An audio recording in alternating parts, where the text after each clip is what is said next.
Welcome back, everybody. This is the Last Week This Week podcast. I'm your co-host, Ian Scott.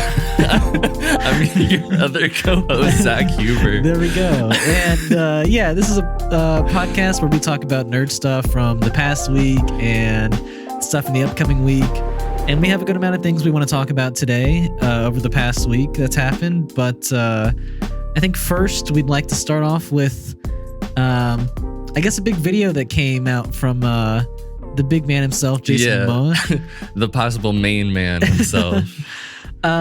He had a very exciting reaction to basically leaving a Warner Brothers meeting with James Gunn and Peter Safran. Seems like he's more excited about this era of DC than I think any of us possibly thought he could be. Yeah. He's got such a golden retriever energy in this video. It's great. It definitely, until we get this news from Mr. Gunn, the more that January's gone on, I'm building with anticipation, but I'm also, for some reason, I know it's just like we're waiting for news, but I'm like it's gonna happen. But I'm like now I'm nervous. I'm nervous too because there's like maybe a few days left in January. But I don't. This seems like a video that was probably like, can I post this video? Sure, I don't think he would have posted it without their permission. Right? And the fact that he's so excited, I guess, makes me feel better. Sure. Yeah. And I think everybody who has been following DC news, this seems like it's him. It would seem like this is him being excited that he's probably going to play Lobo. Yes. That's my thinking. Yeah. I mean, he's basically said anyone who knows me knows I'm a huge fan of Lobo. And I think, the only other thing I can think of that he would be even more excited than just Lobo is if he was keeping both roles. Right. Which I guess is something that has been... I've seen some people put polls out, would you be okay with him playing both? Yeah. I guess the general consensus is it's fine. But for me, if that's true, and I have an argument against why that's probably not true, but it's, first of all, if it really depends on what they're gonna end up doing, because if it is a full reboot, them keeping him as Aquaman is going to confuse even us, I think. And that's not even let alone the main public, who the public audience that doesn't follow most of the stuff to begin with. Even if you're keeping some properties in this new universe you're building, it's going to confuse people when you keep one of the main seven, at least. You can restart it, but I don't know. People are always just going to be confused that the continuity is still there. You really need to wipe your slate with the Justice League, I feel. Yeah. So and here's the thing. I don't think that he's going to be that excited to be like, he might be like, I get to play Aquaman still? This role that I've played in 3 movies? Whoa. But it's not just that. He would be like, I get to play 2 roles that I love, that's true. Right. That is true. And if they do decide to keep both roles and we still don't know what they're going to do, maybe we give James Gunn the benefit of the doubt that he might know what he's doing and it might turn out good, instead of if we find out that the news is he is going to play both roles, maybe we just, ease up on the gas a little bit and not like go straight to like, you've ruined everything. You don't know what you're doing, because I can already hear, like, if that's what happens, I can already like hear that everyone's going to lose their fucking shit. And But like, you lose Superman. But like, that's the thing, is I get that know. reaction, you know, like, No, I totally get it. yeah. But instead of like hating something before it's even come out, just because you don't. Now, I don't think that's what's going to happen. I agree. I mean, I guess we should say that the reason we think that that might be the case is because Jason Momoa has also said that like he's always going to be Aquaman, and he's, you know, and that role will always like live on with him. Basically. Well, did he say that exactly? Because no, I'm paraphrasing. Yeah, because I took what he said as, look, I'll always be Aquaman. Yeah, I think that's more like what he said. And right. You know, that doesn't that sounds more like a legacy thing. Sure, like, I totally agree. I'm gonna be Aquaman. Yeah. It's like I'll always love you. Yeah, right. Like but that, like not in that way. Like it just seems like a, you know, we're parting ways. But yeah, this probably seems like he's Lobo. And I've been watching Justice League Unlimited clips of Lobo from that in the old Superman show, which is like how I first knew him. Oh, nice. And it's that's Jason Momoa just as a person. I was talking to Jared the other day, our friend, and he was also saying that like he really sees Lobo being a Superman villain. Like, totally. And I was like, that's a really cool thought of, you know, and unfortunately I was like, hey, that would have been great with Henry Cavill Superman, but it might have. It's just the way that the Zack Snyder's universe was set up. It was much darker and more serious. Yeah, and I don't see somebody like Lobo. Sure. I mean, unless they want to do like really dark version, but he's just such an eccentric and fun character that I don't know if it really would have. I think there'd be a lot of clashing with that, to be honest. I mean, to me, it really felt like Man of Steel 2 that they were working on before like they decided to not do that direction was going to be a much different version than like Zack Snyder's Justice League or anything before we got with him. And it was going to be much more about like hope and happiness of Superman and a much more brighter story, I guess. Right. So yeah, I guess Lobo wouldn't have fit in with that. I mean, it could have. Right. It could have. It's just, I don't know. Yeah. I see it like with the, I don't know. I guess it's because I'm viewing it from a James Gunn lens that I'm like, if they're going into this more, embracing more like comic booky things, and it's not like that would work better. I know some people have been saying that he's kind of like the Deadpool equivalent for DC. Okay. I definitely see that because he is a bounty hunter and he does make a lot of these similar jokes and remarks, but in a lot of ways he's kind of the Beetlejuice of DC.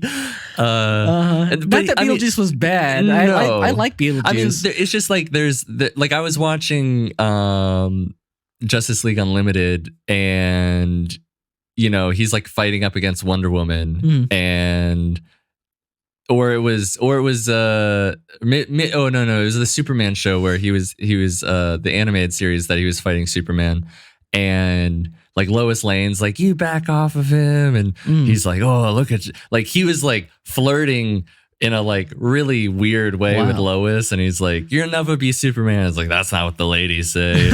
You know, so there is like a bit of this Beetlejuice like kind of a creepy humor, but it's like also he's like just a funny dude, I guess. But yeah. I'm super excited. I don't think they'll go like super weird with it like that, but yeah. I mean, I do think we're on the same like mind wave or whatever you want to call it, like mind wavelength. There it is. Yeah. Mind wave. Yeah, I think we both think he's just gonna be Lobo.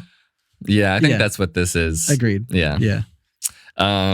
Also in DC news, there was this Twitter account that I think it was called Non-Studios. I don't know what that is. Yeah. Honestly didn't bother to check. Probably just a fan account. It might have, I think it might have just been a fan account. And because I can't see anybody else than just some fan like messaging James Gunn on Twitter saying, please don't bring over your Guardians of the Galaxy family over Only to a fan's DC. going to do that. Right. And and please like get new roles and whatever for these characters. And James Gunn replied that he has a lot of roles to fill and hundreds Yeah. and it's always been about like who's best for the role and who's best to work with. Like who's not a dick to work with, which he's like, and I already know there's people that I will not work with because of course. Because he's been in the business for over a decade or 2 decades at this point. I mean, he did like Scooby-Doo shit. Yeah, exactly. So he knows who to work with and who he doesn't want to work with. And yeah, like clearly every single project I think he's worked on, he's brought over people from past projects. And he has his favorites. Right. And I don't understand people like you look at like Martin Scorsese and Christopher Nolan and Quentin Tarantino. They all have people. Yeah, they all have they're regulars basically. Right. Like, Samuel L. Jackson or like what's his name? That's gonna be Oppenheimer now. Cillian Murphy for Nolan and I mean Leo for Scorsese. I mean they there's more than that. There's other actors. And like that's just a normal part of being a director and working with people. Like it just makes sense. Like I have no doubt that Michael Rooker is gonna have a role. He'll be in the new DC, in some way, or his brother. Well, I mean, and he already was. He was in the Suicide Squad. Exactly. Right. So, but I still have no doubt that he'll be in another role. Yeah. Yeah. So I think I understand that there are some fans of DC that aren't a fan of James Gunn's movie making. Right. But this just seems like a weird nitpick that somebody's like bring up, and it is a weird nitpick, and I feel like that. I mean, do you not like Chris Pratt or Zoe Saldana? Or I mean, a lot of people don't like Chris Pratt, but sure. But there's a lot of actors he uses that I like, So I don't have a problem with him reusing pretty much anybody as long as they fit the part. Yeah, like we don't. I know other people do, but if they're a good actor, then it doesn't matter if I've seen them in a past role. That's the thing. Yeah. So and even if somebody was bad in past roles, they can be good. Like Channing Tatum. Sure. Yeah. He wasn't particularly good for a while. No. So he wasn't.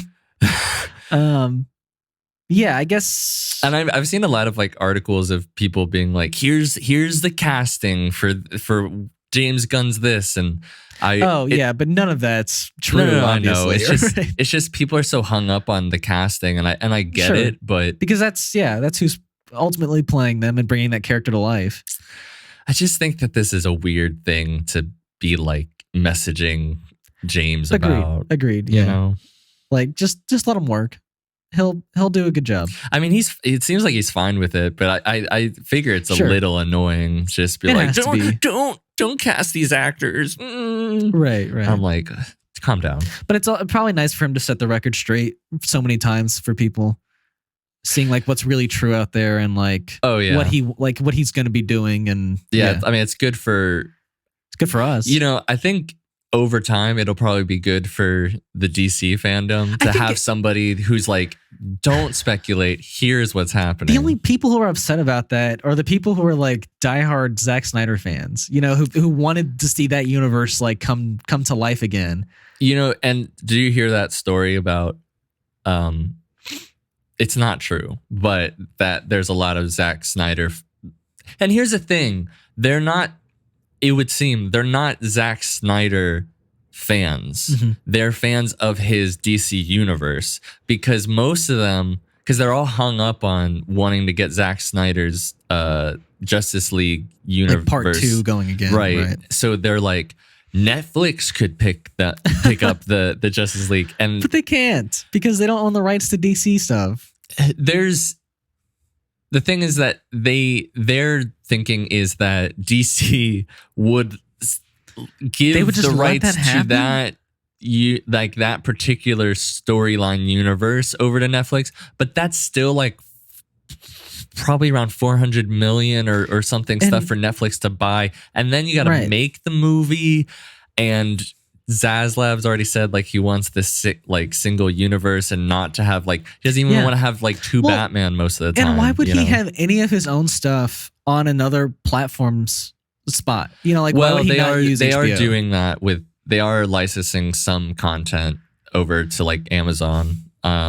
Yeah, but like the content that they don't want, right? I mean, like I wouldn't necessarily say that that's true. Okay. I'm saying like they're developing, just like Sony is developing Well, but Sony doesn't have their own platform to put stuff on. Warner Brothers does. That's true. You're right, but there's still money to be made from somebody purchasing their just the rights to things. Exactly. Yeah. So that's fair. But the thing that's frustrating is they're so hung up on his universe for DC that it doesn't even seem like a lot of people are like supporting his Rebel Moon stuff. We'll see. Yeah. And we're going to talk about that later. We will, yeah.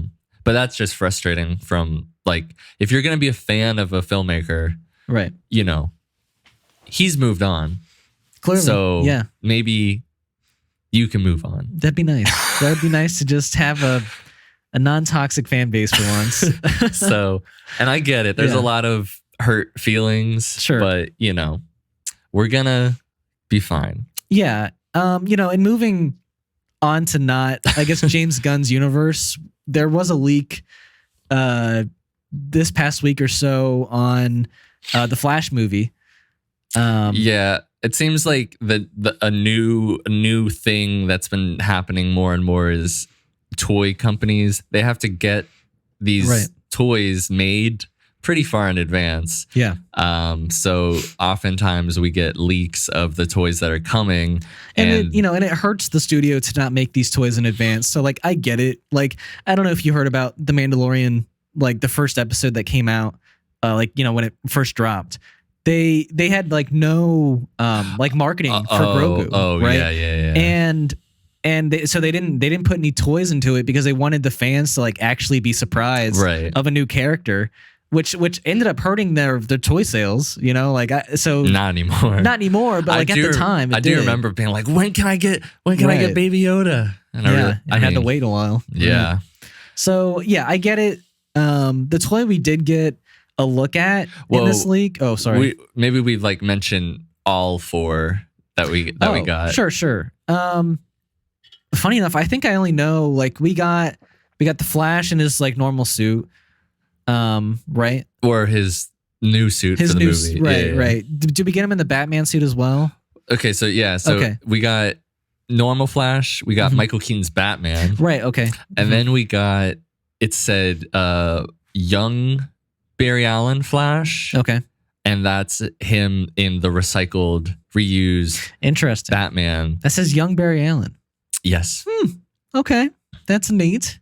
So I have some questions. And then the big one, which is did they have a name for that one? Yes. What was the name? Did you look at the image? I saw like I tried to find the original image and it had been like taken down. Oh damn. So I saw like glimpses of like I saw basically the suit of this one. I just didn't see any of the names. Dark Flash. So it is Dark Flash. Wow. Okay. Cool.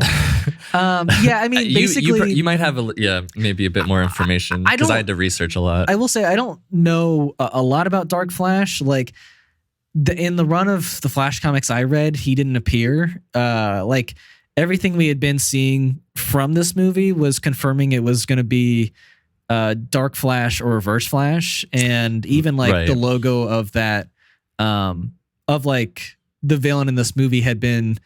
I think it had been leaked a few months ago too, and it was like a dark circle with like the red lightning bolt And that's a Dark Flash logo. Gotcha.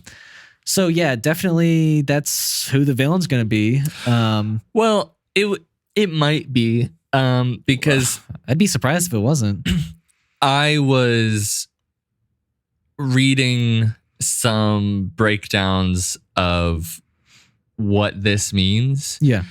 And Dark Flash, from my understanding, is actually from the Wally West run of the Flash. Okay. And so it's a Wally, if I'm remembering correctly, from the future that's done something with the timeline, and he's now Walter, and he's basically going back in time to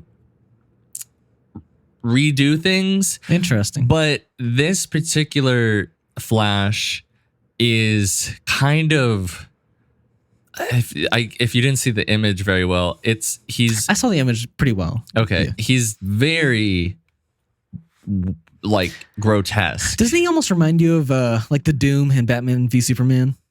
Like almost that kind of grotesque, like design. It's very monstrous. Right. It's not like a person, who I believe is what Dark Flash is. So one of the things I think it's a reimagining of the character, it seems like. Right. But there's Black Flash. Do you know anything about Black Flash? Black Flash, I know, is like basically that character serves as like the death character for Flashes. Exactly. Right. So basically Black Flash is the manifestation of death for the Speed Force users, and is basically just going through the Speed Force to kill speedsters. And I think it's kind of to reset the timeline or something like that. I think it's been written that he takes speedsters to their origin of their powers when it's their time or something like that. Cool.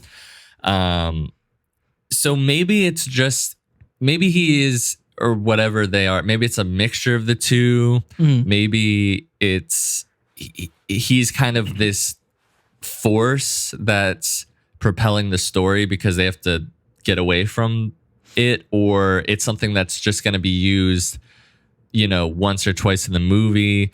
Because I feel like the villain might be more of the situation that they're in at points. And interesting. So you think multiple villains is a possibility? I think like the actual changing of the timeline will cause multiple villains. Sure, but like I don't mean necessarily villains in like we're gonna fight all the time sort of thing. Like villains, like there's a lot of problems happening. Oh, sure, just stemming from the time change. Yeah. I think that's a neat take on like the Flashpoint story. Like I've always liked Reverse Flash at the center of that.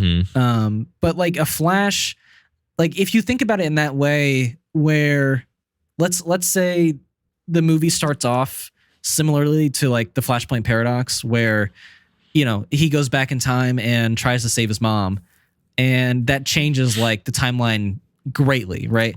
Which seems like that's probably where this is going. Right. And so if that's the case, I think it really makes sense for like Black Flash to be, I guess maybe the imagined villain behind it. Not that they're naming him like Black Flash, but Dark Flash. Right. They're naming him Dark Flash. But like the idea that a Flash is out there that wants to like correct the timelines from being messed with, and the only way to do that is to kill all Speed Force users is like a pretty cool concept. For the movie. Yeah, for sure. Like I think that's similar to what I have my theory. Yeah, I really want to see that now, honestly. Right. Yeah. I think it's probably also Barry, but sure. I don't think it's gonna be Wally. Right? Yeah. I think it's probably Ezra playing that role. Yeah. And maybe just because the toy looks it doesn't have like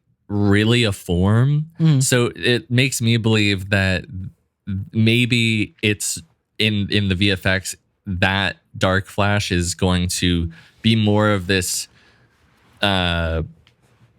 ever-changing force, and maybe that's just due to like the timeline, like trying to go through all these different timelines, trying to go back, because it seems like it's Barry literally going wrong, like similar to Lightyear, where the older Buzz has good intentions about, you know, changing things, but he like is going about it in a evil kind of way.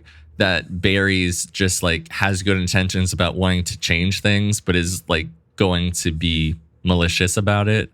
Yeah, I mean, I could really see them putting a good spin on Dark Flash. I think they really need better names for these Reverse entities. Flash, Dark Flash. Yeah. I mean, even the villains aren't greatly named, but Zoom. Yeah, Weather Wizard. Yeah. That's Captain Boomerang. Yep. Weather Wizard's rough though. That's a rough one. Yeah. How much do you want to bet we get like another Rogues Gallery? I would love villain to start like the beginning of the movie. I'd love to start the movie off just like Doctor Strange Multiverse of Madness. Yeah. Where you just get to see Barry living his life. Yeah. And then a villain kind of comes out and he's like, oh, well, gotta pull out my ring and put on this suit. Hopefully they do the ring suit. That would be kind of cool. How would they do that, though? I don't know. That it's a really like far out there idea. Yeah. But I don't know. I want to see some like comic book But like stuff. what villain as a Flash fan like you'd want to? I'd love to see Captain Cold, honestly. I'd love to see how they would do that. Yeah. I would too. I think I don't know, maybe that's really my favorite. I think I would want to see like Mirror Master. I think Mirror Master would be really cool, but I don't know if I want to see him in like just hey, here's just a villain at the beginning of this movie. And fair enough. I think I'd rather see him as like a main, you know, villain for the Flash.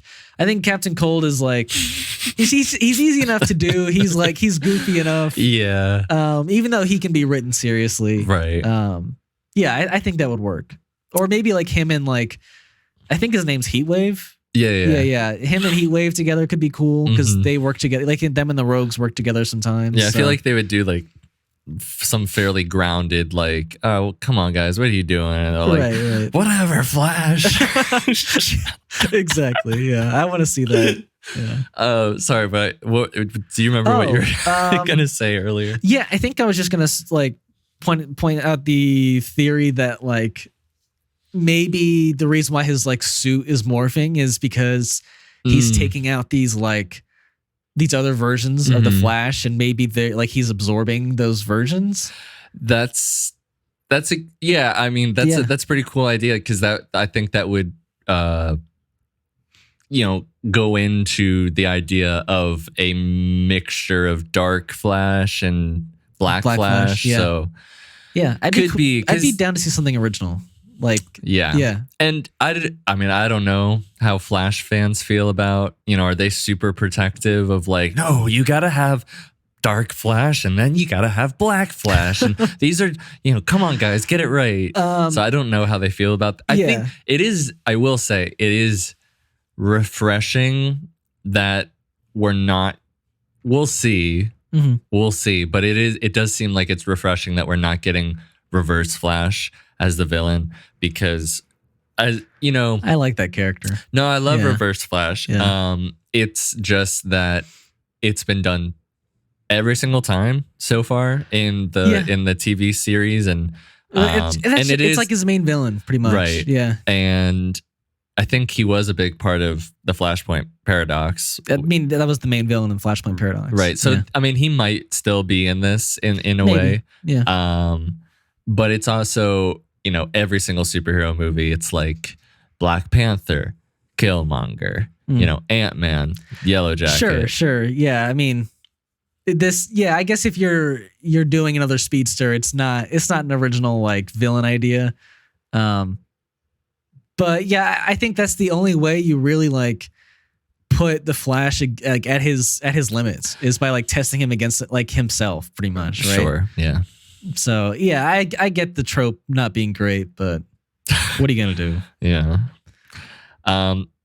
Moving on, this is a little bit older news, but it is things that are coming up in the new year. Yeah. Netflix put out a save the date video where they basically did a list of, I guess, their more marquee, bigger movie releases. I think they're all movies of 2023. And I think we're going to talk about the ones that stood out to us the most. It was a big list. There are some movies that I didn't even knew existed had sequels. Sure, yeah, that too. So that being Murder Mystery 2, I don't know how I've never heard of that, but I didn't hear great things about the first one. I didn't watch it. It's Adam Sandler. How can it Jennifer Aniston and Adam Sandler, how can that not be great? I don't know if there's been a good Netflix Adam Sandler movie. You know? Hustler. I heard. Oh, okay. I guess I'm sorry, comedy. I'll say comedy. Yeah. Yeah, I don't think any Adam Sandler comedy has been done well on Netflix. He did this one Halloween like comedy thing like 2 years ago. It was like, oh yeah, like Herbie or something. Huey. Oh, Howie or Huey. Yeah. Oh my God, that. Yeah. I'm a sucker for bad movies. Like I saw that and I was like, this is gonna be terrible, but I want to watch. Yeah. But oh my God, he needs to focus on his dramatic. If we're talking about the same movie, I think that was like an agent he knew, or like was his agent at one point, like Adam Sandler's actual. And like I guess that movie was more just like an inside joke for like him and the people who knew that guy. Like than anybody else. Oh, but like that's not really why you should be making a movie. But yeah, regardless of Adam Sandler and his Netflix movies, there's some. It's such a stupid thing to make a movie about. Yeah, I mean, obviously, funny. I think they thought the movie was gonna do better. Yeah, but yeah, okay, like yeah, so stupid. Oh, yeah, okay. But what movies are you? I think the first one I saw. Yeah, the first one I saw in that was I think Pain Hustlers. Oh, I don't think I saw that on the. It was like there for like 5-10 seconds maybe, so it really wasn't like they didn't make a big deal out of it. But it's got Chris Evans, Emily Blunt, and it's like a crime mystery.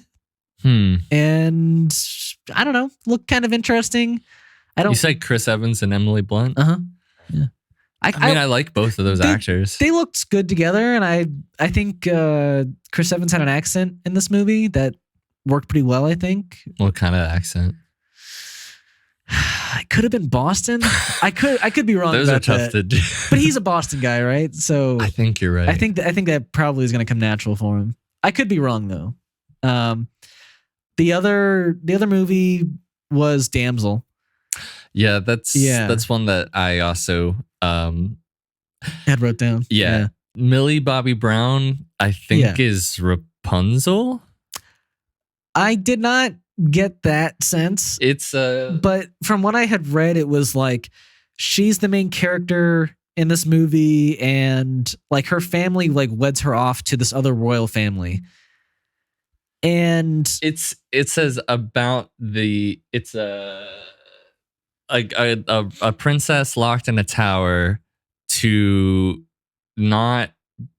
prevent her going away to get married from this prince, and it literally says long-haired Rapunzel. Oh, yeah. Okay. Well, if that is the case, or it says to prevent a prince from rescuing her. Yeah. Interesting. I mean, so I had read something maybe different. But I don't know, that's what it says on the IMDb. Basically, what I had read was that, she's like, she gets wed off to this royal family, but it's like a trick. And for some reason, they like need to throw her in their like dragon pit. Oh. And then she has to like survive from there on out. Yeah. But I don't know. I mean, both. I will say yours sounds cooler. I kind of like but because the dragon looked pretty good. Looked pretty good. There's like one shot in there that I didn't think looked great. What shot was which that? I think was like she was like putting the sword in the sheath, and like the green screen in the back didn't look too great for me. Yeah, I mean, But all of these movies got have like 15 seconds at least, or at the most. yeah, or less. But I dig Millie Bobby Brown as like maybe an action hero. I'd be down for that. We can see. Yeah, and I've been into fantasy stuff recently, so right in line with me. Yeah, I mean, I'm always down for fantasy. I don't know how this one's gonna go. It's eager, Netflix, but yeah, we'll see. Yeah, and then the last one was Rebel Moon. Yeah, and yeah, not that. Well, I will say the footage I saw impressed me. Like that looked like they put some money into this movie, and that it's going to be this big sci-fi space odyssey opera, whatever you want to call it. Yeah. I will say, I think from what I had read, like the synopsis was pretty much just like your standard like rebel story where you have like a tyrannical government or tyrannical thing, and then you have like your one hero who like has to go out and like recruit other planets and other civilizations. In your fight. Yeah, nothing too revolutionary. Nothing groundbreaking for a rebel. What revolution rebel. I mean. I will say, like, just the fact that it was a rejected Star Wars script doesn't like give me a ton of confidence in this. Yeah, I mean, I love Zack Snyder, and I do too. Really hope that this is good. Yeah. There's things about it that, on one part, I think this looks very dated, like something that would have come out in 2008, 2009. Yeah, I was gonna say early 2000s. Yeah. But I will say that sometimes I really dig that.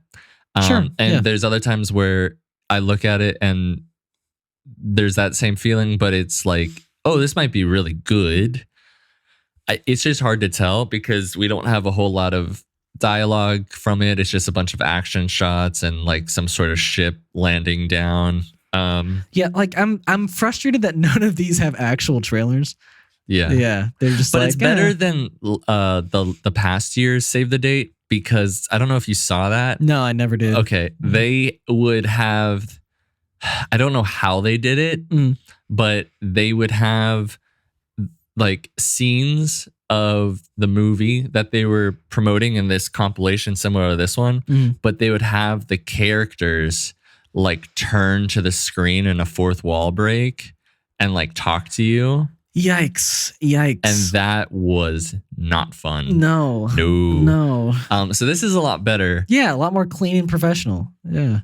I mean, I will say it was professional, but it was really like, what are we doing? Yeah, really cheesy. Yeah. I think I heard that somebody said it's Zack Snyder's Sucker Punch, but in space.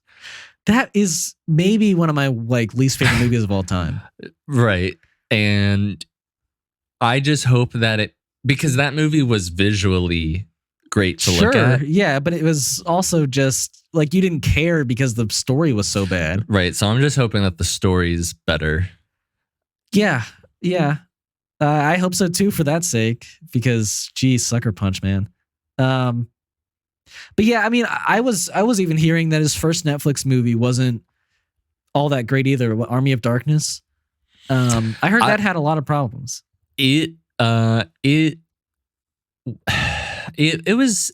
I liked it. It wasn't. Oh, you saw it? Yeah, I was like really excited. Nice. It was all right. It wasn't like the perfect.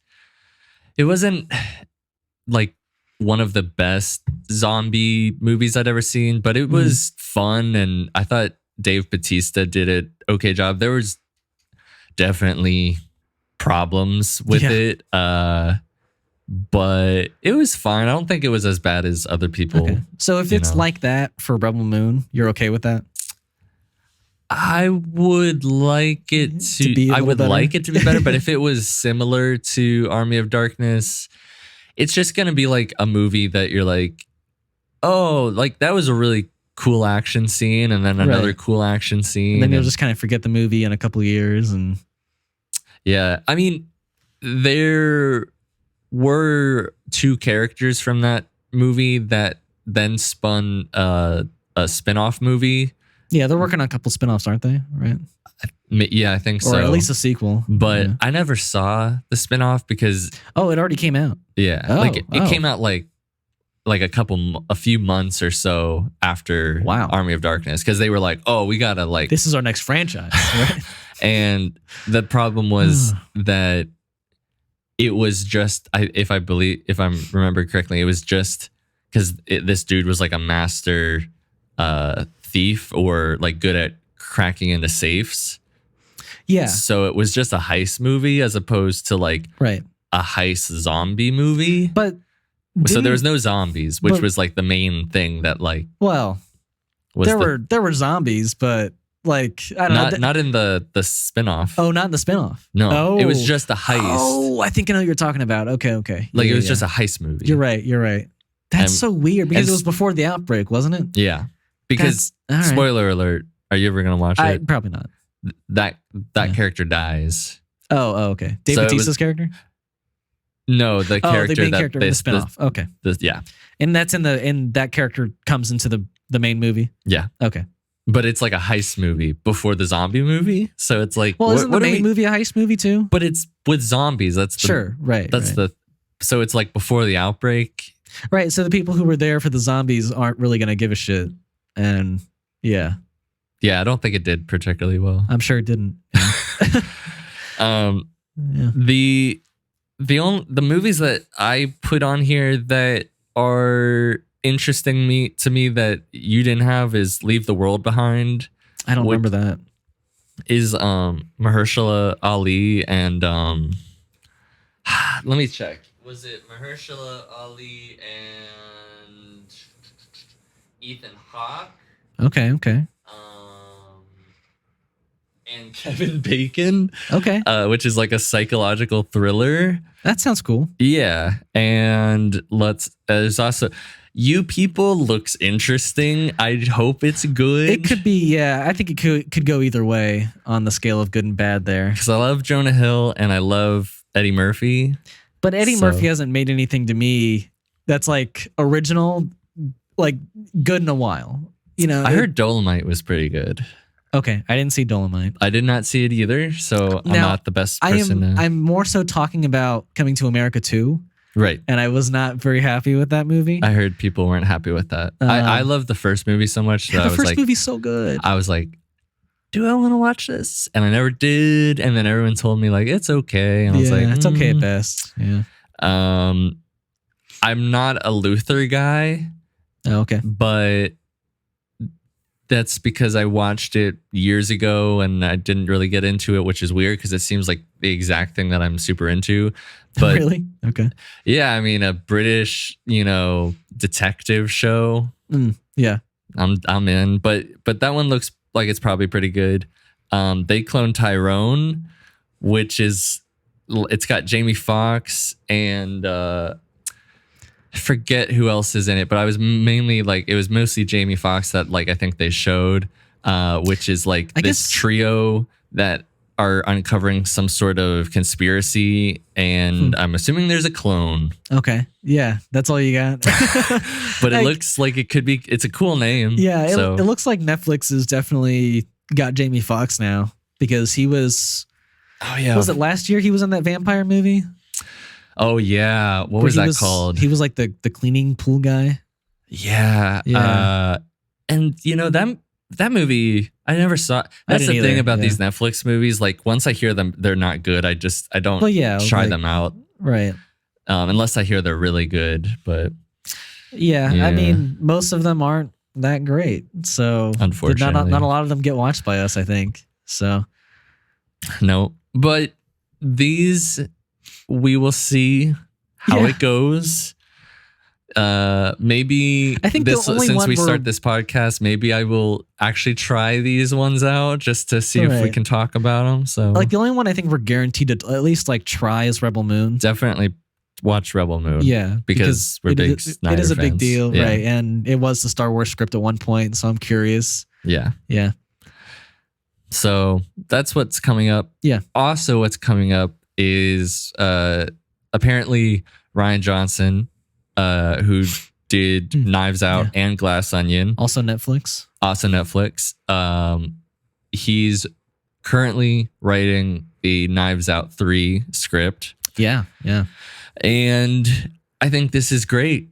He's got his Poker Face show coming out, which is, I didn't know this, but it's each episode is a new mystery. Oh, that's so cool. Yeah. Okay. So does it have any continuity in between episodes? I doubt it, considering it's him. But well, considering the main actress is she in all the episodes? Yeah, I think she's the person that like she apparently knows when somebody's lying. Like that's her thing. So I assumed it would follow a character at least, but like the stories probably aren't super connected. It's just probably her going around. Right. Yeah. And I'm a big fan of that actress. Can't remember her name, but she was great in Orange is the New Black. Okay. I mostly hear about her from Russian Doll. Oh, okay. Yeah. But apparently he's saying that it's much different than the last two. Okay. Which I am super interested about because Glass Onion was very different. I think every single mystery he's going to write is going to be different, like very different. Yeah. And it's interesting because I was reading a quote that he had, and he said that he doesn't focus on the murderer. Like he doesn't focus on what happens. He focuses on how the information is presented. Sure. Okay. So like that's his in. Yeah. I like that. No, that's dope. Yeah, it's very dope because it allows for like a mystery to be able to change fluidly for him. Like there doesn't have to be a solid ending. He just has to like write the list of information into like who it will eventually tie up into. Yeah. Yeah. That's very cool. I think it's really cool that his excitement is the presentation of the information. Yeah. Like that's because those little moments along the way are like really what make a mystery, you know? Yeah. Yeah. And he said like, this is the most exciting thing for me. And that's, done really well for me in the past to just be writing what I'm excited by. And as like a creative person, it makes sense. Like you probably shouldn't work on something if you're not too terribly excited about it. It's probably not going to turn out very well. So this just sounds great. I saw somebody said, at first I was like, ooh, that's a good idea. And it could be, but then I thought about, and it was a little bit too cliched that somebody brought up, what if Blanc is framed as the murderer? And I was like, that's been, the detective gets framed for the murder. I was like, I don't know. That seems a little too cliched at this point. I also just kind of like want to see these movies because I want to see the detective in their element and like trying to solve a mystery. Yeah, exactly. I don't need like, him to be locked up and trying to solve it from a cell or something. Yeah. And, like I don't need that. There has been a lot of talk of trying to get Knives Out mixed with the Muppets. Yeah, I mean, and I think he eventually wants to. I would love that, but he said that it would be either compromising Daniel Craig's character or it'd be compromising the Muppets. Sure. So it's probably not going to happen. Right.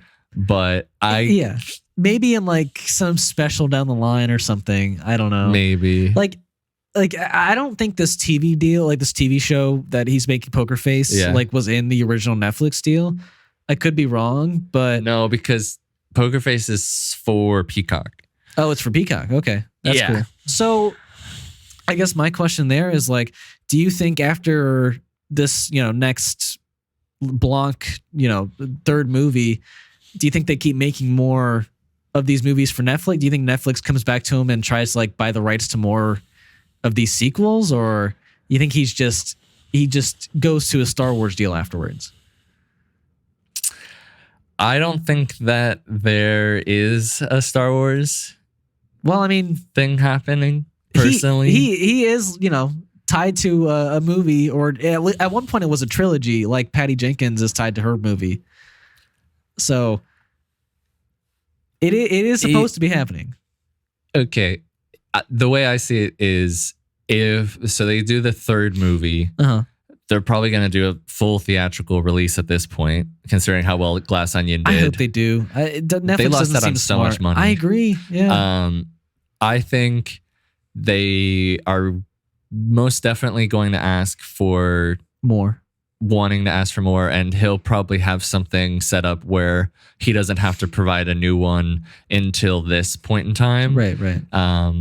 Or he might just be like, I'm still cranking these out. And if there is a Star Wars thing, maybe that's what he goes on to do. Mm-hmm. But I think that there's no way that Lucasfilm would have him come back, because it's so much bad press. I mean, can you imagine how so many Star Wars fans are so mad at that movie that he made for Star Wars? I would be fine if he came back. I don't know. I mean, it's a lot, to bring back somebody who is so divisive. I mean, I'd say J.J. Abrams is more divisive than him at this point. Don't get me started on him. Yeah. I really do. At first, when he started coming out with movies, I was like, oh, this dude's really... And Super 8, Star Trek. Yeah. Yeah, the more that's gone on, he ruins, he's been ruining franchises. Yes. So... But yeah, I don't know. I don't necessarily see a problem with Rian Johnson coming back. As long as it's not in the main canon, I don't think people Star Wars fans are gonna have a shit ton to say, especially if these movies that they keep saying are not going to be, Skywalker stories. They're just going to be their own separate stories. Now, I guess there's the question too: is that do they even think movies will be viable for Star Wars in the future? I don't know. Yes. Okay. Yeah. I mean, it just feels like we're going a long time without Star Wars movies now. I think that's because they haven't had a plan, and they really should get the ball moving on the movies. Right.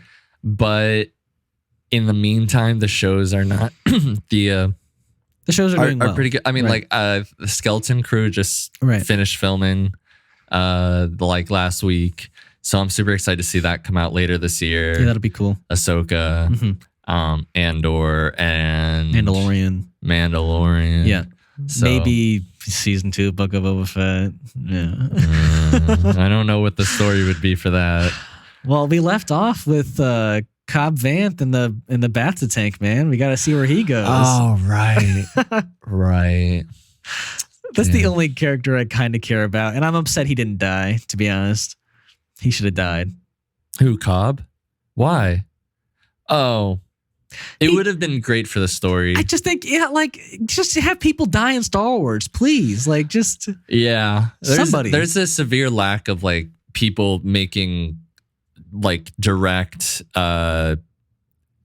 permanent decisions, right? Anyways, yeah, we're going off track here. So we got, I think we probably have enough time for 2 more pieces of news. There was an interview with Julia Louis-Dreyfus, and she was talking about her being in the upcoming Thunderbolts movie. And there was some news that is interesting, and maybe we can speculate about. Yeah, I mean, from what I had heard, basically she in the interview said she hadn't received the script yet, even though it's shooting in May or June, I think. Yeah, which is kind of crazy. Yeah.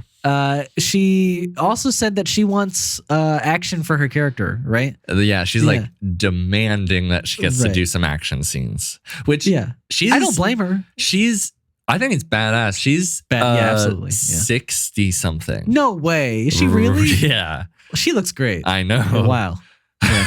So And you know what? This makes sense. She is the Samuel Jackson, Nick Fury equivalent Of the pretty Thunderbolts, much. right. And it makes sense that she should probably do, we saw her in Wakanda Forever. And that was a primarily she played more of like a political figurehead in that. I will say I wasn't a fan of her role or the ex-husband she had like in that movie. I thought like that was just a useless storyline, to be honest. But I disagree. Despite that, I think she's been a good presence in the MCU, despite Wakanda Forever.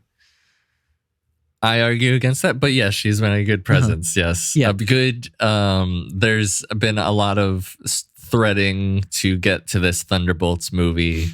Her woven in with cameos and stuff, and I think it's really interesting that she hasn't seen the script.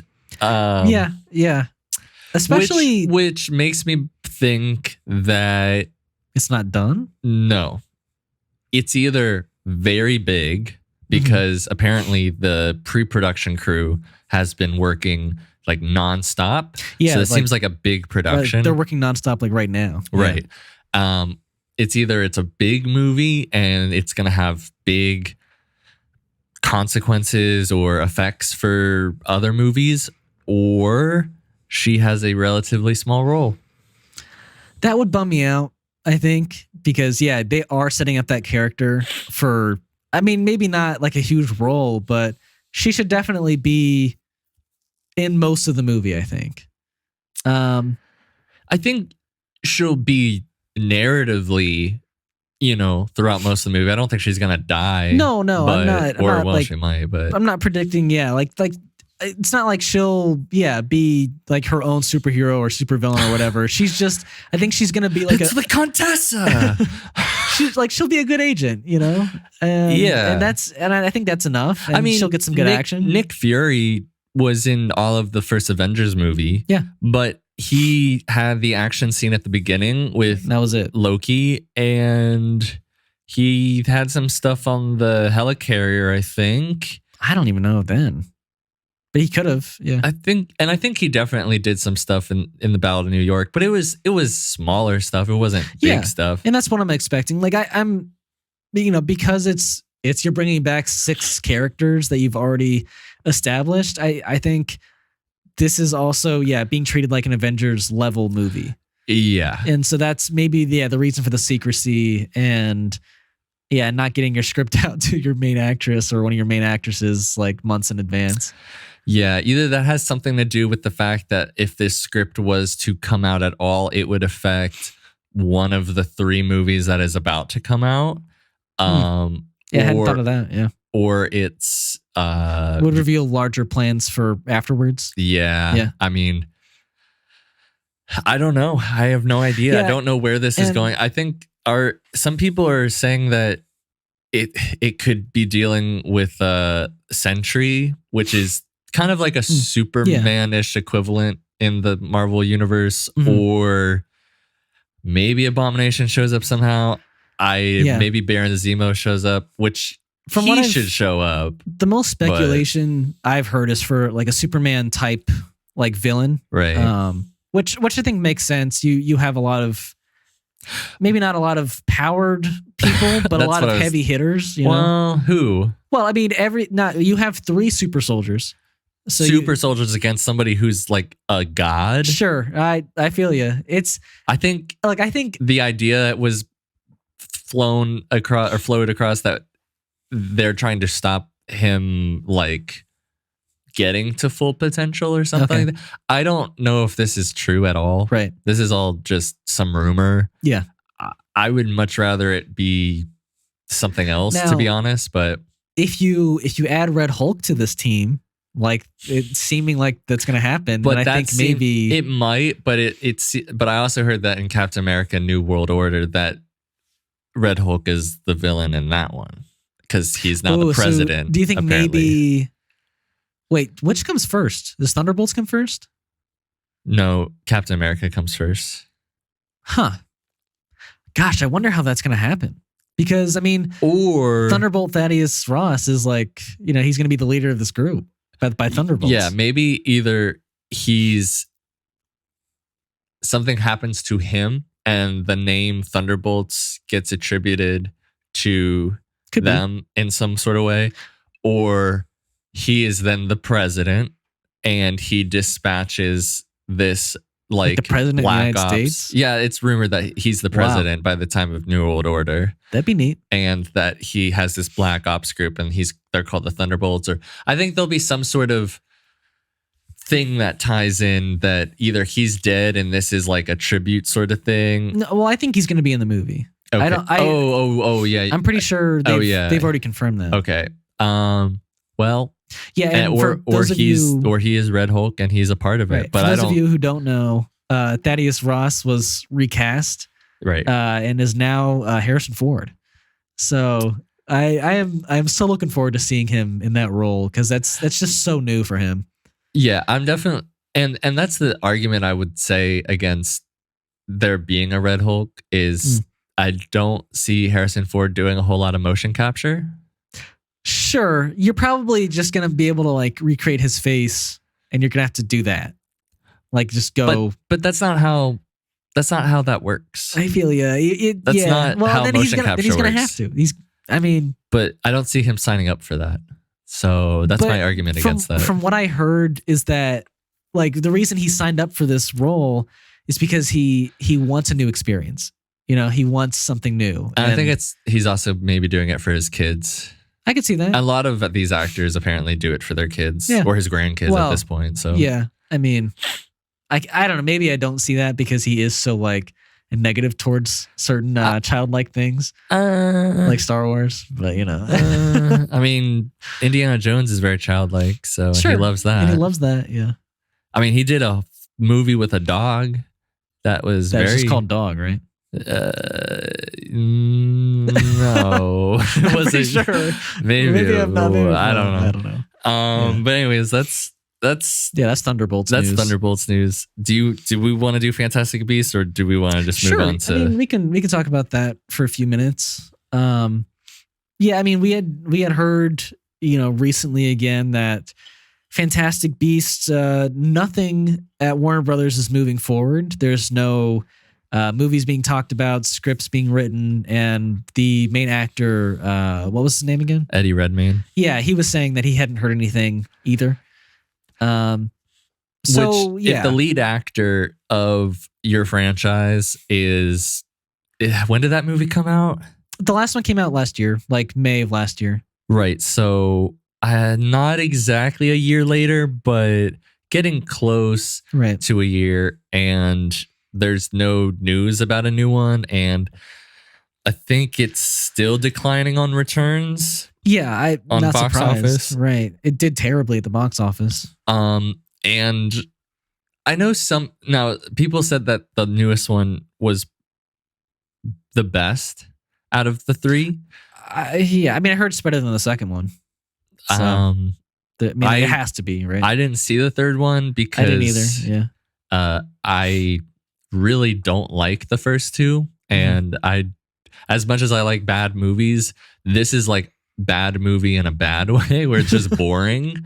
Yeah, this shit's so boring. Gosh. So it makes sense. I think Warner Brothers wants to focus on more Harry Potter, Hogwarts. I mean, I know The Secrets of Dumbledore has a lot of Hogwarts, but it's just so like, I don't think, like you said the other week, the adult factor, like them as adults, is just not, maybe it isn't like clicking with audiences. Yeah, right.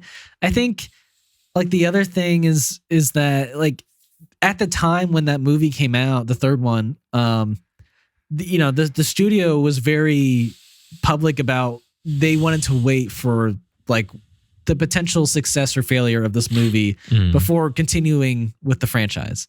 And I think that's exactly what happened. They saw the numbers that came in and they were like, this franchise is not going where we want it to, and it's continually losing money. Yeah. So I think that news and the reports of Zaslav wanting to do maybe a Cursed Child movie, I think that ties right into it. That he's pivoting with the Harry Potter franchise and wants to go somewhere else with it. Yeah, and on I'm sad to say that I don't really care that there's not going to be any more. I feel bad for people who are big fans of this franchise. How could you be? Like, there are people who like it. I feel bad for them because I'm sure this movie was, I think there was 2 more that were supposed to happen. There's supposed to be a 4th and a 5th, right? That, this movie ends and it's a bit of a, there's more story. Oh, probably. Is there? Probably. Yeah. I mean, I imagine there is. So they didn't pull a James Cameron and Avatar 3 their way out. I guess not. Yeah. So yeah, I mean, I can't say I'm too upset about this. No, I'm not either. I think it's the smart move. Yeah, you weren't going to keep making money off of this, considering how bad the first 3 were. So, I do think that they were nominated for VFX or something though, because I will say the VFX looked pretty good. Yeah, so I'll give the movie that. Yeah, that's fine. I can't say much more about it. But yeah. All right. Well, so for this podcast, we are each week going to be covering The Last of Us, and we are going to be talking spoilers, and we are going to be talking spoilers for this past week's episode. Episode 2. Yeah. So if you haven't watched it, and maybe just turn off this for now and then come back when you have. Or if you don't care, whatever. Right. I mean, that's your choice. Then keep listening. Keep listening. Right. But I don't think we talked about necessarily a lot of when we watched it. Right. So what are your, general thoughts about this past week? Yeah, general thoughts. I mean, I thought it was probably just as strong as last week.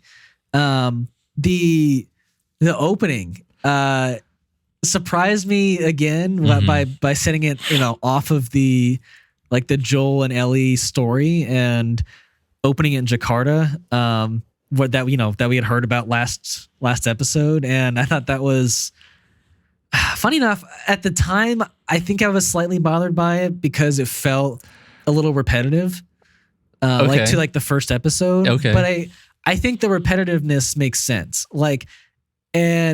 And that scene, it hits so heavy, in the moment, and yeah, the scientist, saying that the only way to stop this is to bomb the city where she's living in, and that she just wants to go home and be with her family, and it hits so heavy, and I think them repeating that notion of there is no hope, there is no cure is so important to see Joel's perspective on things. I think he in the past 20 years has heard all of this, and that there is no cure, there will never be a cure. Yeah. And now, he's being told by multiple people that this girl could be the hope for humanity, and he just couldn't care less. And I think it makes so much sense, Yeah. We were watching it with our friend Ryan, and we went through the whole Jakarta opening, and then it went to the intro of the show, and he was like, "That was just the intro." I was like, "Yeah, that was heavy." But I wonder if they're going to keep this going as the show goes on, if they have these intros that are. Yeah. I mean. If they keep being done as well, then sure, but I'm not sure I need another, I mean, we'll see. I mean, we'll see. We get to the third one, you might be like, God damn it, how do they keep doing this? Right. But yeah, I think the way that first scene was set up with, in my head, I kind of, actually I didn't. I thought, maybe she's the first infected person. She's just at this, eating her lunch, and then these military police come to get her. And then it was like, we know who you are. You're not in trouble. You're a doctor of mycology, and her, getting into that. First of all, you finding out that that this all happened at a flour mill, and you know, and I will say about last week's episode, there was a breakdown of all the times that Joel and Ellie could have been infected. Yeah, I saw a couple of we those. We can't right. make pancakes. Don't eat those like the cookies or whatever that their neighbors were giving them and all that stuff. Yeah, I was so happy that the flour theory ended up being correct. Yeah, so I was like, all right, cool. Yeah. So that was rad, and her. It was so disgusting to see her cut open that foot and see the fungus growing, and then her taking out the fungus, pulling it out from the mouth was, oh my gosh. And it started moving. Oh yeah, just buried myself in my seat. Oh my gosh. Yeah, and just the subtle things like her hand starting to shake when she finds out like 14 people are missing. Yeah, I mean, I think you see almost like a tear roll down her face. Like, she is devastated by this news. And I didn't pick this up, but I guess it could be interpreted that maybe even she is infected because one of the first, she probably wasn't, but one of the, or maybe it was just like a callback, I guess is what people might have been saying, is like when her hand starts to shake, that is one of the first symptoms of being infected. Yeah, I took it more of her. She's just hearing devastating news, right? Yeah, and just everything about the way she played that performance in the beginning was heartbreaking to watch. Yeah, it really, I think, does a great job of when they say in shows,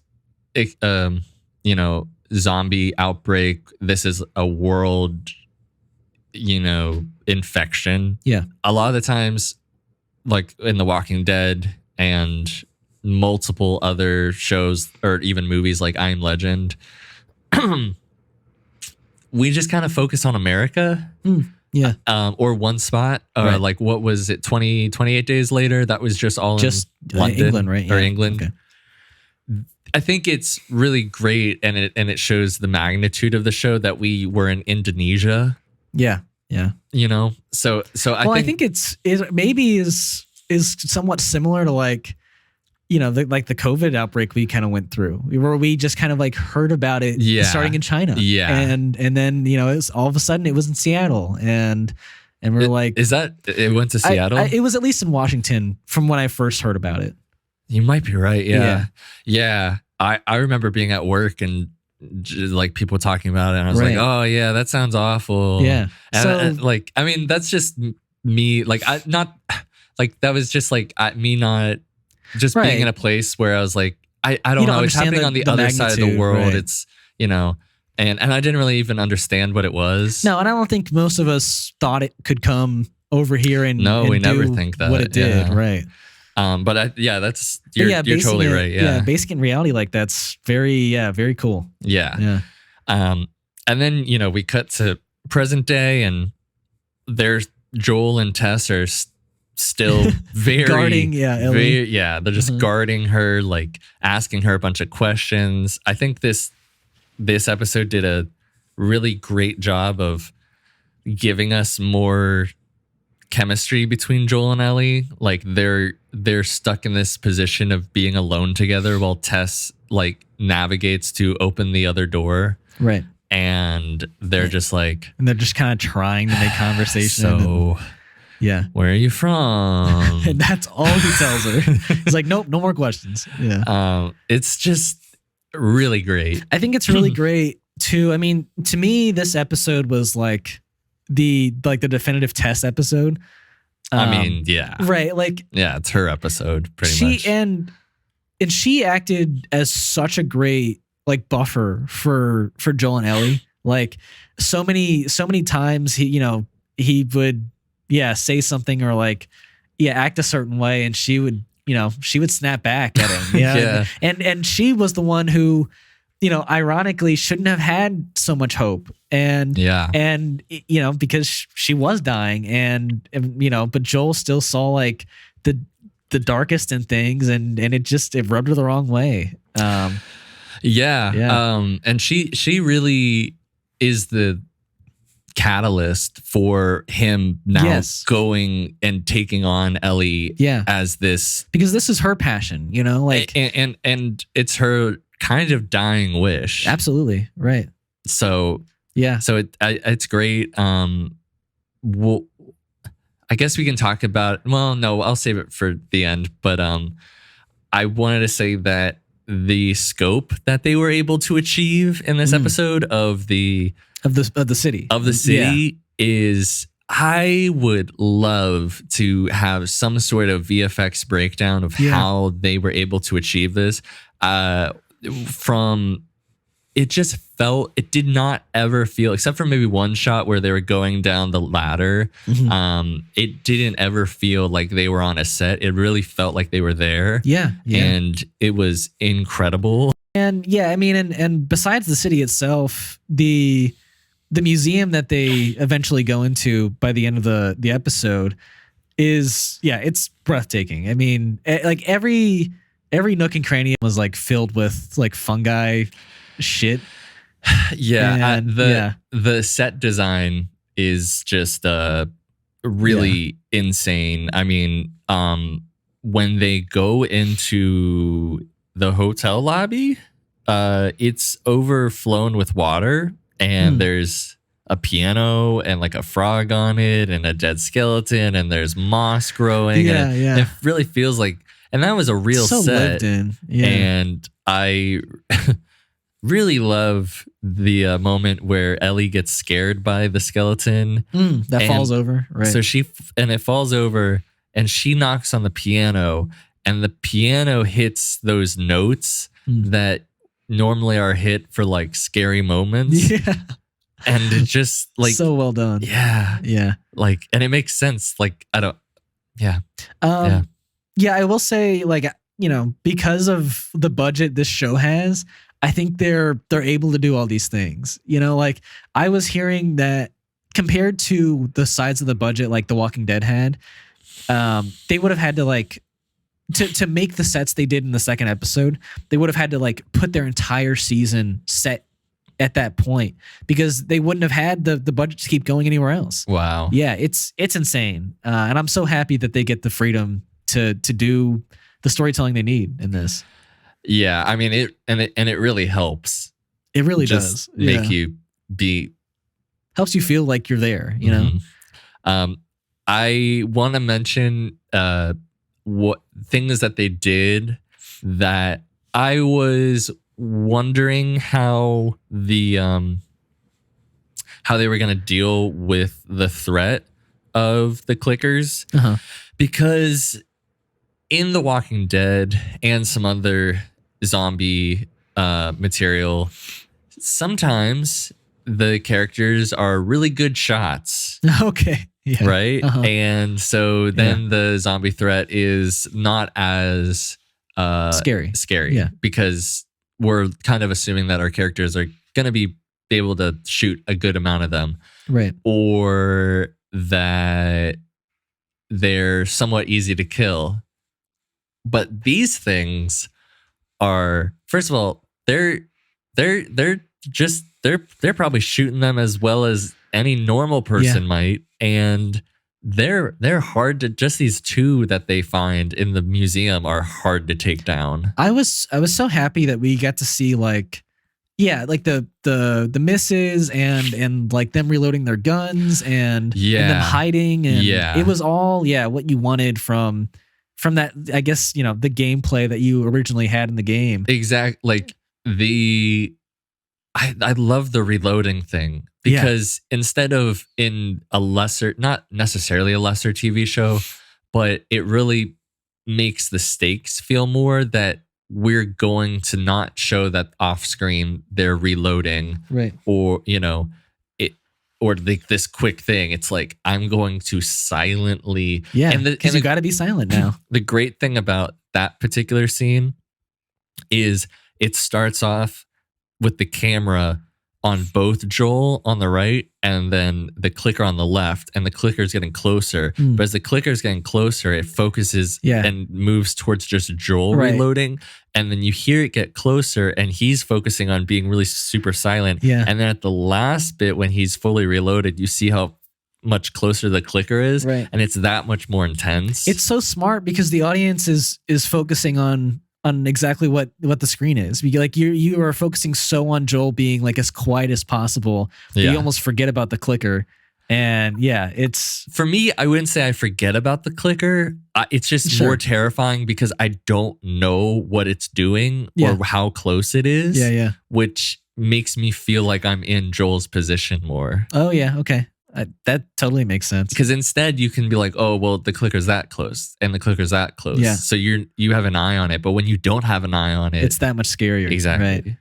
Yeah. I will say just like there were so many moments in that episode where it was just normal traveling, but the tenseness of the scene was like at at level 10, like when they're going up the stairs. And I think Joel, it's Joel who steps on the arm. Like you're like, oh God, you know, and you're, oh no, it's okay. You're like, but so every little moment is so tense in this show, and that's amazing because they don't have to be tense moments. They could have just been quick little like, oh, I'm just going to travel from this area to this area. But yeah, that's what's making the story, and it's so well done. Yeah, and I love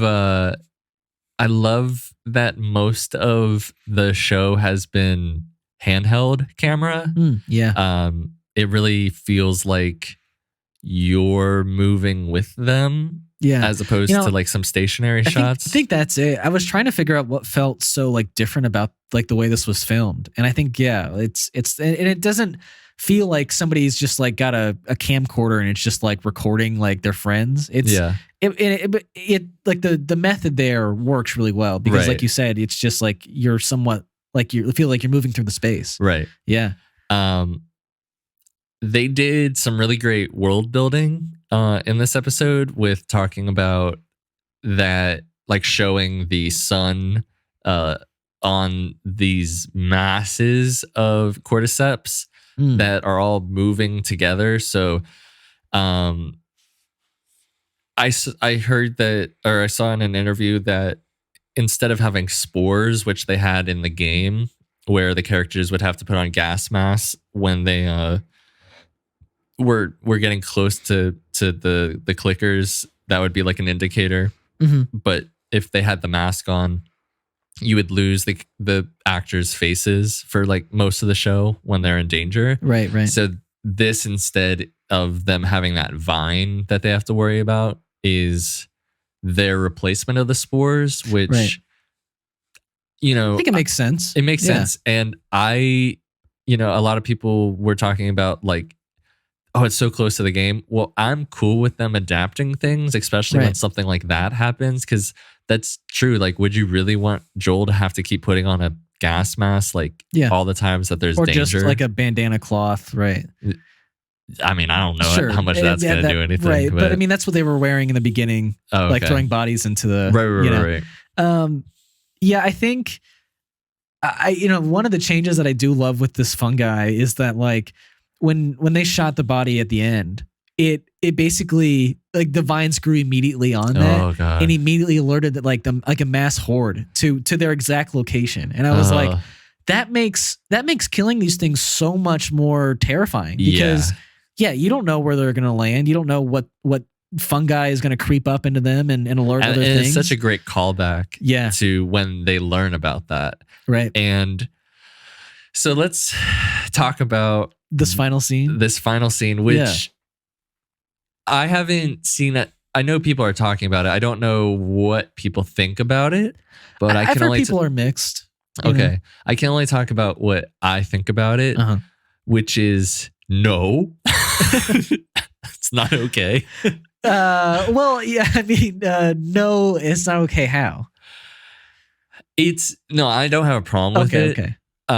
It's just stop. Sure. Please. That was one of the most disgusting things that I have seen in a minute. But I do understand the reasoning, which I know Craig Mazin was talking about. Well, why does it have to be a violent thing every single time? Like if we don't resist, then there's no need to be violent, you know? And that maybe because she's already infected, Exactly. that there's almost this, well, I'm going to be a part of this thing. Yeah.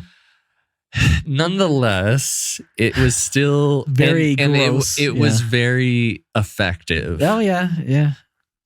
I mean, I will say, I don't know. Yeah, like if I'm in her position, do I just let myself peacefully die in this way, or do I resist? I mean, it would have been very easy for her to resist and then just get ripped apart. Right. So I don't know. I don't think it's a bad choice to have her die this way. No. It's just very interesting. It's very interesting. I think we both were pointing out that there was clearly a shot of grenades on the ground. Yeah. And so if we were going to blow up these things and we needed to ignite this gasoline, that probably just pull the pin. Pull the pin. Right.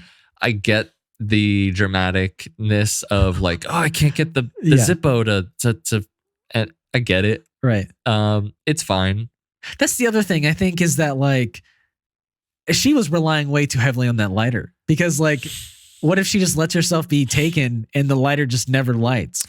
I mean, I agree. Like you would probably think that her character she's staying behind specifically so that they have a chance at getting away, that she'd do a little more to not. Right. Yeah. But if I was in her position, there's a bunch of really terrifying things, like a whole horde of them around me, and one's coming directly at me. I get it. Also, she's in terror. If you resist, maybe you don't get to maybe you don't get the light off, and they just rip you apart before you can do anything. So maybe that was her thinking there as well. That if she resisted, it would be over. Right. And I just can't imagine those last seconds of just having that fungus get in my mouth and it was like for like 5 or more seconds, at least, you know? Yeah. Oh God. So gross. What's most disturbing about it is how intimate it was. Yeah. It was. Yeah. Like they were not both, but like that. Yeah. They wanted it to happen, and not Tess, but I'm just saying they were like, let me just come to you like really quick, and I'm just gonna give you a little smooch. Yeah, it was just like, oh, a little smoochy. Yeah. How much do you want to bet that we see something like that again? I'd rather that didn't happen, but I could see it happening. Yeah, for sure. Yeah, I think that there is a 50-50 chance that we see it again. I'm also completely. I'd be okay with if we didn't see it again, because I'm very okay if we don't see it again. I mean, I do think having multiple like death scenes go the same way could get boring. You know? Yeah. I agree. I'm just wondering if it'll be used in a different way, possibly. We'll see. Interesting. We'll see. Okay. Might not. Like the fungi vines growing out of somebody, out of like the thing's mouth and kind of infecting somebody again. Is that what you're kind of saying? We'll see. I don't know. I don't really know. I'm just like wondering if that's something that might be a motif that's used. Could be. Somehow. I don't know. But I will say, now that Tess is not in the show, I think she, the actress who played her was fantastic. I think Tess is a great character. But I'm so excited to see the Joel and Ellie relationship fully start now. Yeah. It's like it's barely been starting. We've had the buffer of Tess, and we had a little bit of it in the first episode, but yeah, now it's just only them, and Ellie's pissed, I'm sure, because Joel just left Tess behind. And yeah, I cannot wait to see. I think I would be on Joel's side in that. I agree. Yeah, because that's what Tess wanted. Yeah. So yeah, but no, I'm very much looking forward to confrontations, and and conversations and character building. Yeah. Absolutely. So that's our thoughts that's on our thoughts. episode 2. We're gonna keep following this show because it's so good. So and not Velma. So I guess we'll get on to each week. We if we've watched things, most of the time I try to make sure I've watched something that we can talk about, but we just kind of recommend and maybe talk about for a little bit about the things that we've watched. Do you want to start, Ian, or should I start? I can start this week. First thing I've kind of been newly watching is Vinland Saga. Oh yeah. You came in at the end of the last episode that Ryan and I were watching, our friend Ryan. And I think it's a pretty good anime so far. Like, if any of you have seen The Northman, then this is pretty much like The Northman but anime. And, that's what I gathered. Right. And I think, if you don't like anime tropes, they are still in here. Like, they very much exist, and I don't even love them, but I think a show like the show is very set and like in reality and grounded in reality for the most part. So I'm excited to see I guess the main character being the kid. I guess I'm kind of interested to see that character progress and see his revenge story like the Northman was. Yeah, from what I saw, I have a lot of questions. But it looks interesting for sure. Right. Maybe I will watch it at some point. I wonder how his dad could survive so many arrows. I mean, he didn't. He didn't survive, but I wonder how he was able to stand for so long. Stand that long, right? So, the other show I actually watched another 4 episodes of was that 90s show. Yeah. How was that? I was pleasantly surprised for the most part. Like, the first episode's, I think, pretty strong. It does rely on Eric and Donna a good bit, but the comedy was there. The setting, not like the comedy was super strong, but like, the characters were funny in their own ways again. Like, I thought Eric was great, honestly. That's good. Yeah, and I think they introduced most of those, like the main 6 teens in that first episode as well. And none of them are like super annoying at the moment. Like, maybe the character who's trying to be like Fez is a little much for me, but other than that, like, I think some characters have like some good dynamics in that group, and pretty much throughout like the first 3 episodes, you get to see everyone you want come back. So nice. It's a pretty good time if you're into that 70s show. Okay, well that's better than what we were. I'm not gonna say it's like it's really good or anything. Okay. I'm just saying it's pretty decent. Yeah. So are you gonna keep watching it? I think I'll probably finish the season. I mean, the whole season's out right now. Right. So how many episodes? 10 episodes, I think. Oh, that's short. It's short, yeah. For sure. Damn. But yeah, I think give it a try if you like that 70s show. Okay. Yeah. Okay. And then the last thing we watched together was Ex Machina this week. Yep. And that's one of my favorite movies, by the way. Damn, Ex Machina, man. That was so good. Such a good AI story. I told you guys. Yeah. Wow. Yeah. You have a tattoo of Ex Machina. Yeah. And I think it's definitely one of the most heartbreaking stories I've seen. Yeah. That's that. It really is heartbreaking because of what happens to Caleb. Heartbreaking in that sense, but like heartbreaking that he truly like let himself like be open for love in that scenario, and it just completely backfired. Yeah. Great performances from all 3 actresses and actors, and I guess you're right. I guess I never really thought about it as much into the love. Sure. But for sure. Yeah. but it's a great like who's playing who. It really is. Yeah. And it's done really well. And the screen, like the dialogue is always entertaining and intriguing. And they really fully realized an AI character. Like they talk about so many things and go into so many details about what makes a human and what would make a machine versus a human, and a lot of thought-provoking questions. And why does like an AI need sexuality and all these things. And it every single time I watch it, it makes me think more about different things. Beautiful story. Yeah. So what about you? Besides Ex Machina, I watched episodes 3 and 4 of Velma. Ooh, and I've already talked to Ian a little bit about it. I will say that this show, if you like it, I'm happy for you. I wish I was you, but I'm not that person. As a little recap, I feel like I'm just gonna watch it until I really hate watching it.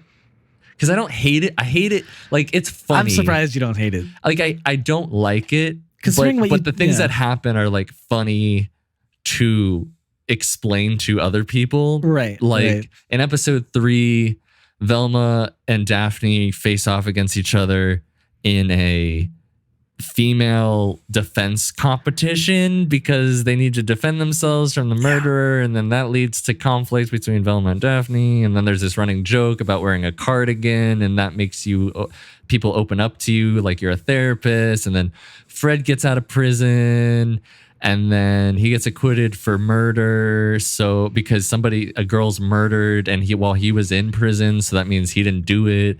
But then the school has to have enough funds to like do police escorts for like girls, but they can only do it for 5 of them. So Velma's in charge of picking out hot girls and they like compete to be on the hot girl list. And then she like goes to Fred to pick out the hot girls. Right. And then she gives him this feminine Mystique book, which he thinks is about the X-Men character Mystique. But then he becomes a feminist. And then falls in love with Velma, while Velma finds Fred and Daphne hot, so there's a love triangle. But then as soon as he's a feminist, Velma's not attracted to him anymore. And all while this is going on, there's like a thing about the hot girls in Velma, and her version of feminism is more constricting. And then at the end of the episode, Velma's stepmom's going into labor, and all these people are filming her, and the ambulance can't get in the way or get to her. So they decide to do a sexy dance off to distract the people so that this ambulance could get to her mom. So bad in so many ways. It's really rough. But good for you that you feel like you can watch this every week. 2 episodes every week, so you get 3 more weeks of this, right? I don't know. Yeah. I don't know. But and then besides that, I finally saw The Whale last night. Oh, how was that? It was emotional. Yeah, it was really emotional. It's really powerful, and while the movie was going along, you know how like you are a big fan of one setting movies? Yeah. This is one of those. Ooh, nice. And it while it was going along, I was like, this does feel like a play. And then when the credits rolled, it's actually based off of a play. Oh, neat. So I was like, okay, that makes sense. Yeah. And there's a couple reoccurring motifs that are extremely powerful and really layered into how they work with the movie. I won't say it's a perfect movie because there are some parts of the movie that don't necessarily like work. It just kind of drags, and I don't think is necessarily as needed. Maybe maybe somebody will explain something to me where I'll appreciate it more. But all the performances, especially Brendan. Yeah, Brendan Fraser. Fraser. Yeah. He and Hong Chow are really great. Sadie Sink is really great too. She plays his daughter, right? Yeah. And it's just a great story about so many different things like abandonment, shame, forgiveness, joy, honesty, and it's really brutally